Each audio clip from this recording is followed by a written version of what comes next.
بینەرانی خۆشەویست لەم بەشە لە بەرنامەکانماندا بابەتێکتان پێشکەشەکەم لە ژێرناونیشانی ناوی چەندین سەدە دەمێنێتەوە وتاری ئەنگێلس لەسەر گۆڕی مارکس. ئەمڕۆ هەینی 14 مارسی 2025 زاینی ساڵ یادی مردنی کارل مارکس ڕێبەری گەورەی چینی کرێکاری جیهانە. مارکس کە لە 5 مەی ساڵی 1818 لە تریر پرۆس چاوی بە جیهان هەڵێنابوو، لە 14 مارسی 1883 لە لەندەن ئینگلستان چاوی بۆ هەتایە لەسەر یەکدانا. مارکس فەیلسوف، مێژوونووس، کۆمەڵناس، ئابووریناس و بیرمەندی گەورە و شۆڕژگەری پۆلیتاریای جیهانە کە تەواوی ژیانی خۆی لە تەبعید و لە هەژاریدا تەرخان کرد بۆ خزمەتکردنی مرۆڤایەتی و ڕزگاربوونی چینی کرێکار و خەڵکی ژێردەستە لە چنگی سیستمی چینایەتی سەرمایەداری. مارکس بیرمەندی گۆڕینی جیهان لەگەڵ هاوڕێ و یاری دڵسۆزی ئەنگێلس داهێنەری دەیان کتێب نامیلکە وتار و کاری توێژینەوە و خزمەت بە مرۆڤایەتی و ڕزگاربوونی چینی کرێکار و مرۆڤی ستەمدیتە و گەیشتن بە جیهانێکی ئازاد، یەکسان و بەدوور لە چۆسانەوەی مرۆڤ بەدەستی مرۆڤ بوو.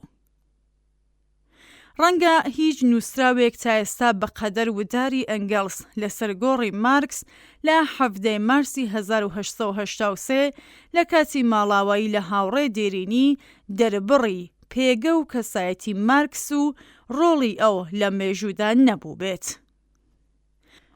بۆ ڕێزگرتن لە خزمەتەکانی کارل مارکس و پێگەی بەرزی ئەو لە خزمەتکردنی مرۆڤایەتی لە یادکردنەوەی 147مین ساڵیادی مردنی وتاری ئەنگێلس لەو ڕۆژەدا بڵاو دەکەینەوە. وتاری ئەنگێلس لەسەر گۆڕی مارکس دوای مەراسمی بە خاکسپاردن لە لەندەن 17 مارسی 1883. چارەگێک بۆ کاتژمێر 3 دوای نیوەڕۆی 14 مارکس گەورەترین بیرمەندی سەردەمی ئێمە لە بیرکردنەوە وەستا. تەنها 2 خولەک بەجێمان هێشت بوو. کاتێک هاتینەوە ژوورەکە بینیمان کە بە ئارامی لەسەر کورسیەکەی نووستووە، بەڵام ئەم جارە بۆ هەمیشە. مردنی ئەم پیاوە زیانێکی گەورەیە بۆ پۆلیتاریای خەباتکاری ئەوروپا و ئەمریکا و بۆ مێژووی زانستەکان کە قەبارەکەی ناتوانرێت پێوانە بکرێت. جێگا بە تاڵەکەی کە بە ڕۆیشتنی ئەم ڕۆحە گەورەیە دروست بووە بە زووی لە هەموو شوێنێک هەست پێ دەکرێت. هەروەک چۆن داروین یاسای پەرەسەندنی جیهانی ئۆرگانیک و بوونەوەرە زیندووەکانی دۆزیەوە، مارکسیش یاسای پەرەسەندنی مێژووی مرۆڤایەتی دۆزیەوە. ئەم ڕاستیە سادەیە کە پێش ئەو لەژێر کێوێک لە ئایدۆلۆژیا شاردرا بووەوە، ئەم ڕاستیە کە مرۆڤ پێش ئەوەی بتوانێت بیر لە سیاسەت، زانست، هۆنەر، ئاین و شتی دیکە بکاتەوە دەبێت بخواتەوە، پەناگە و ژلوبەرگ و هێتت هەبێت، واتە بەرهەمهێنانی پێداویستیە مادیەکان و گەشەی ئابووری لە هەر سەردەمێکی دیاری کراودا ئەو ژێرخانە پێک دەهێنێت کە دەوڵەت، یاسا، هۆنەر و تەنانەت بیرۆڕاکانی لەسەر بیناکراوە. لەبەر ڕووناکی ئەم تیشکەدایە کە دەبێت هەموو ئەمانە شی بکرێنەوە، نەک بە پێچەوانەوە وەک ئەوەی تا ئێستا کراوە. بەڵام ئەمە هەمووی نییە. مارکس یاسای تایبەتی شێوازی بەرهەمهێنانی سەرمایەداری سەردەمی ئێستا و ئەو کۆمەڵگا بۆرژوازیەی کە لەم شێوازی بەرهەمهێنانەوە لەدایک بووە دۆزیەوە. دۆزینەوەی زیادە بەها لە ناکاو مەسەلەیەکی ڕوون کردەوە کە هەم ئابووری ناسە بۆرژوواکان و هەم ڕەخنەگرە سۆسیالیستەکان زۆر دەمێک بوو لە تاریکیدا بۆ شوێنەوە بوون، دۆزینەوەیکی لەم چەشنە بۆ یەک ژیان بەسە. بەختەوەرە ئەو کەسەیە کە دەتوانێت تەنانەت یەکێک لەم دۆزینەوانە بەدەست بێنێت. بەڵام لە هەر بوارێکدا کە مارکس توێژینەوەی کردووە و ئەو لە بوارە زۆر جیاوازەکاندا توێژینەوەی کردووە، هیچ کامیان ڕووکەش نەبوون، لە هەموو بوارەکاندا تەنانەت لە بیرکاریشدا گەیشتووەتە دۆزینەوەی سربەخۆ. ئەمە بوو ئەم پیاوەی زانست. بەڵام ئەمە هێشتا تەنانەت نیوەی وەسفی ئەو نییە. زانست بۆ مارکس هێزێک بوو لە ڕووی مێژوویەوە پویا و شۆڕەژگێر.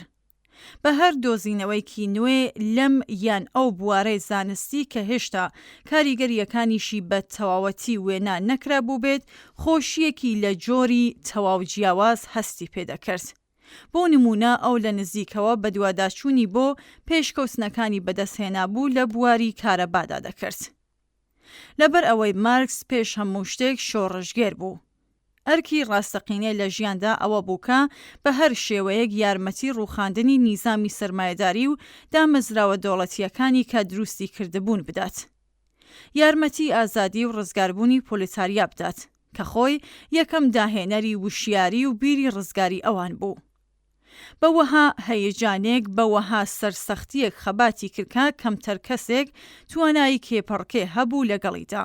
کاری ئەو لە یەکەم ڕۆژنامەی ڕاین لە ساڵی 1842، ڕۆژنامەی بەرەوپێشی پاریز لە 1844، ڕۆژنامەی ئەڵمانی بروکسل لە 1847، ڕۆژنامەی نوێی ڕاین لە 1848 و 49 و هەروەها نامیلکە میلیتانە بێژمارەکان کار لە ڕێکخراوەکانی پاریز، بروکسل و لەندەن و لە کۆتاییدا تاجێک لەسەر هەموو ئەمانە دامەزراندنی کۆمەڵەی نێونەتەوەی کرێکاران. ئەمە خۆی بڕاستی دەستکەوتێک بووکە دامەزرێنەرەکەی دەتوانێت بەڕەوایی شانازی پێوە بکات تەنانەت ئەگەر هیچ کارێکی دیکەی نەکردبێت. لە ئەنجامدا مارکس لە ڕووی ڕق و تۆمەتی نێرانیەوە پێشەنگی سەردەمی خۆی بوو. حکوومەتەکان ئەویان لە وڵاتەکانی خۆیان دوور دەخستەوە، بۆرژواکان چ محافزەکار و چ ئەو پەڕی دیموکرات لە بەجناوکردنی ئەودا کێپەڕکەیان دەکرد. مارکس هەموو ئەمانەی وەک داوی جاڵجاڵۆکە بەلاوە دەنا. پشتگوێ دەخستن و تەنها کاتێک وەڵامی دەدایەوەکە پێویستیەکی نائاسایی ناچاری دەکرد. ئەو مرد لە کاتێکداکە ملیۆنەها کرێکاری شۆڕژگەری هاوخەباتی لە کانەکانی سیبریا و هەتا کالیفۆرنیا لە هەموو بەشەکانی ئەوروپا و ئامریکا لە ناخی دڵەوە خۆشیان دەویست. دڵسۆزانە ڕێزیان لێدەگرت و لە نەمانیدا خەمبار بوون. ئەگەرچی لەوانەیە نەیارەکانی زۆر بوو بن، بەڵام من بە تێڕادەوی دەڵێم کە ئەو تەنانەت یەک دوژمنی شەخسیشی نەبوو. ناوی و کارەکانی لە سەدەکان تێپەڕ دەبێت.